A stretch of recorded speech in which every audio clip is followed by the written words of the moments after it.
Magandang umaga po kapamilya. Ako po si Father J-Boy at tayo na po at magkape at pandasal. Sa lahat ng gawain ng isang magulang, walang hihigit pa sa pagpapalaki ng mabubuting anak. Ngunit ano ba ang ibig sabihin natin ng mabuting anak? Mabuting anak ba ang tumatalima sa lahat ng inuutos natin? Mabuting anak ba ang nag-uuwi ng mataas na grado sa paaralan? O kaya'y maraming kakayahan at kaibigan? Ngunit, paano kung wala itong lahat? Nawawala ba ang kanilang pagkatao? Isipin natin muli ang ibig sabihin natin ng mabuting anak. Gusto natin silang maging maprinsipyo sa buhay.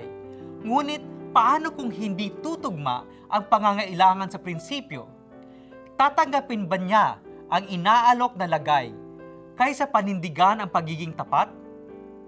Mas mahirap maging magulang ngayon kaysa noon. Dati, magkasama ang lahat, di ba? Ang tinuturo ng simbahan, eskwelahan at bahay ay pare-pareho. Ngayon, iba't ibang impluwensyang pumapaligid sa isang bata. Para bagang standard behavior na ang karahasan at sex sa TV at internet. At mas malakas pa ang impluwensya ng barkada. Ang pagpapakabuti ay hindi na mataas na prioridad ng nakararami. Mas importante ngayon ang pangangailangan o basic needs. Halimbawa, tanggap na normal ang pandaraya sa gobyerno.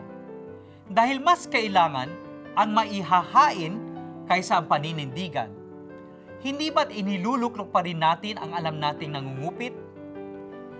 Mga kapamilya, wika ni Jesus, lalong mas kailangan nating bantayan at higit sa lahat, tumulong tutukan ang ating kultura. Pagdasal natin na naway huwag hayaang mawala ang kahalagahan ng pagpapakabuti bilang tunay na pagpapakatao. Magandang umaga po.